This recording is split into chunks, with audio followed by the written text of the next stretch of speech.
Le journaliste français d'origine camerounaise, Rémi Ngono, a décidé de dézinguer et de détruire l'attaque des léopards du Congo. Et voici l'analyse qu'il a faite sur les chances de la RD Congo et des sélections africaines à la Coupe du Monde. Il a dit ceci, sur les chaînes de RFI. Si la RD Congo commence mal avec une équipe du Portugal, là, ça risque d'être très compliqué pour eux. Parce que l'équipe de la RD Congo n'a pas d'attaque. Je me rends compte que ce sont des défenseurs qui marquent. Bakambu ne marque plus depuis un certain temps. Mayele ne marque plus, non plus depuis novembre 2025. Même pas un but d'hors-jeu.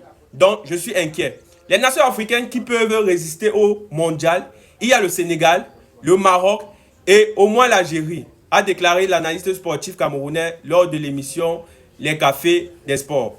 Et sans vous mentir, je suis totalement d'accord avec les propos de Rémi Ngono. J'ai dit, je suis d'accord à 100% avec lui.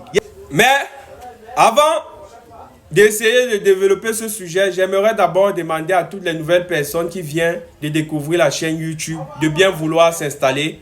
Faites comme chez vous, activez la cloche de notification et abonnez-vous. Et dans le même temps, j'aimerais remercier tous ceux qui sont en train de s'abonner parce que si cette chaîne est en train d'évoluer et en train d'avancer, c'est à cause de vous. Donc continuez comme ça, donnez de la force à la chaîne et abonnez-vous massivement, c'est totalement gratuit.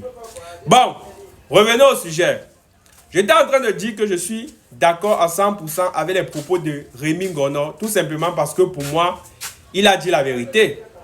Quand vous regardez cette attaque du Congo, et je n'ai cessé de le dire, lorsque vous regardez cette attaque du Congo, vous pensez que ce Congo-là, qui a battu le Cameroun, qui a battu le Nigeria, peut aller créer la surprise au mondial? Je ne pense pas. Je ne pense pas, d'autant plus qu'ils sont dans une poule assez serrée. Ils vont jouer la Colombie et je pense le Portugal. Même si, voilà, pour cette édition de la Coupe du Monde, il y a le meilleur troisième, mais il faudrait quand même qu'on soit réaliste. Voilà, les attaquants congolais ne sont pas décisifs, notamment lors du match du RDC Congo face à la Jamaïque, où on a vu Cédric Bakambu s'est raté à maintes reprises devant le gardien. Et il n'était pas le seul. Fiston Maël, non pas Fiston Maël, il y a l'autre là. Son nom là, c'est même encore qui là, celui qui a joué là. Michel Elia était totalement inoffensif. Voilà. Lors de ce match, il ressemblait à un chien baoulé. Voilà, un chien qui est là. Vous connaissez les chiens baoulés? Ce sont généralement le type de chiens qui sont là. Lorsque tu t'approches, ils aboient. Mais quand tu tapes ton 100 mètres, que oh, tu viens peut-être pour vouloir leur faire du mal, ils se mettent à fuir. Voilà. Michel Elia était comme ces chiens baoulés là. Il est là, il veut prendre le ballon, il veut créer des choses. Mais le corps n'adhère pas à ce que voilà, la tête veut faire. Donc, sans vous mentir, je trouve que cette attaque congolaise, sincèrement, est à refaire. Sans parler de c'est Kayembe. Kayembe qui a été totalement bon, mais inoffensif devant les goals. C'est comme si lui, voilà, lors de ce match, il ne voyait pas les goals. C'est comme si les goals étaient invisibles, voilà, à lui. C'était comme si, voilà, lorsqu'il avait le ballon, au moment de tirer dans les goals, il voyait peut-être que le dragon, au niveau en fait des caches, de l'équipe adverse de la Jamaïque. Donc, sincèrement, il faudrait qu'on se dise la vérité. Certes, nous sommes très très heureux du fait que le Congo s'est qualifié, voilà, et a pris cette 10e place pour l'Afrique. Mais comme je n'ai toujours cessé de le dire, le Congo, avec ce type d'attaque, n'ira pas très très loin. Donc, je pense qu'il y a encore quelques mois devant nous pour que Sébastien Desabre puisse aller chercher les joueurs binationaux comme les Stéphane Madididi, c'est Mavididi, et les Kalimwendo et certains joueurs que je n'ai pas cités pour qu'ils rejoignent le plus rapidement la sélection nationale du Congo. Parce que ceux que le Congo a et possède maintenant, sans vous mentir, ils ne peuvent même pas effrayer une mouche. Voilà, disons-nous la vérité. Voilà. La force du Congo, depuis le début de cette qualification, ou bien depuis le début de ces matchs de barrage, c'était en fait sa collectivité.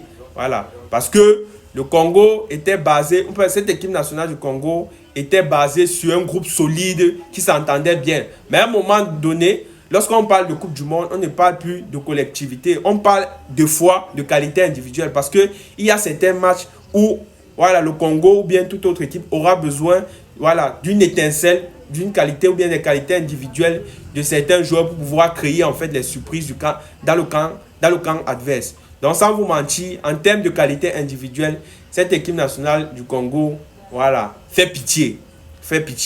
Et je pense que voilà, il est temps pour la Fédération de football du Congo d'aller chercher les joueurs assez quand même techniques, individuels, pour pouvoir créer les surprises lorsque les matchs seront bloqués. Voilà. Parce que ce soit les défenseurs, que ce soit les attaquants au Congo, tous là savent très bien barrer. Mais tous là aussi ne savent pas marquer.